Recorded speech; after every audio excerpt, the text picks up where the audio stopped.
So, am I an animal? Yeah. Am I an animal that flies? Yeah. Am I a fly? Yeah. This game is actually so fun. It's taking the world by a storm. And if you guys want, go to your local Walmart, Target, Meijer, and pick up one of these. It's called headbands. And you know what? While you're out there, pick up a furry friend from your local dog shelter as well.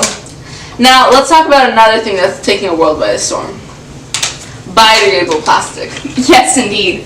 Plastic is becoming one of the modern world's biggest problems. Every year, the world is producing 300 million tons of plastic. With limited places to go, this plastic ends up in our environments. Dang, wow, that's crazy. It really is. Yeah, thankfully, biodegradable plastics have provided one solution to this problem. Biodegradable plastics are plastics that naturally decompose using living organisms. It ends up as a natural product like water or carbon dioxide, and it is way less harmful than methane that normal plastic produces. Yeah, and also microorganisms in the environment metabolize and break down the materials of the plastic. Different biodegradables, however, have different times that they, decompose. Temperature, humidity, and location can all affect how long it takes a plastic to decompose. And just like chemistry class, the faster it goes, the better it is. But unlike my social life, the world of biodegradable plastic extends very far.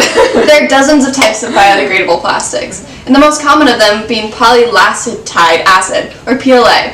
It's made through the fermentation of bacteria and consists of long chains of lactic acid molecules. However, it's not the best option considering it takes months to decompose, and it doesn't even decompose in ocean water. And even though it produces carbon dioxide when there is oxygen, it produces methane when there's no oxygen, which is terrible for the environment. Wow. Tragic. PLA is still used, however, for things like 3D printers, plastic utensils, and even medical implants. Another type of biodegradable plastic is called PHA. Now, forgive me for butchering up this name, but PHA stands for polyhydroxyalkoenate. Wow, that was a doozy. Now, PHA is usually very expensive, so it is blended with starch and cellulose. This also improves the rate of decomposition. It decomposes very quickly in soil, and it decomposes in rainwater 50% of the time, which is unprecedented. There are also fossil fuel-based biodegradables, including polybutylene succinate, or PBS, which is made of fuel derivatives and starch. And polycaprolactone, or PCl, which is decomposed by yeast, and polybutyrate adipate terephthalate, PBAT, and polyvinyl alcohol, or PVOH. The list of different types of biodegradable plastics goes on and on. All of them differ from how long they take to decompose and what they're made out of. It's all about balancing their effectiveness with the cost.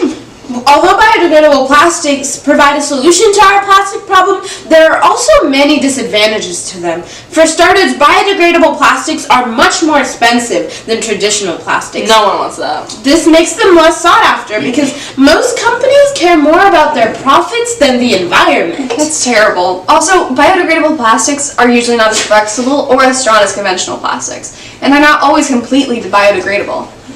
They only decompose in certain conditions, similar to compost, so they aren't 100% reliable. And even if they did work with 100% certainty, once they do decompose, scientists say they release greenhouse gases, which were previously within them, into the environment. Some biodegradable plastics contain metal, and when they decompose, that is released into the atmosphere. I guess, as they once said in Lion King, you must take your place in the circle of life. What? I don't know. Do you have a better way to end this thing? Dogs? Duh.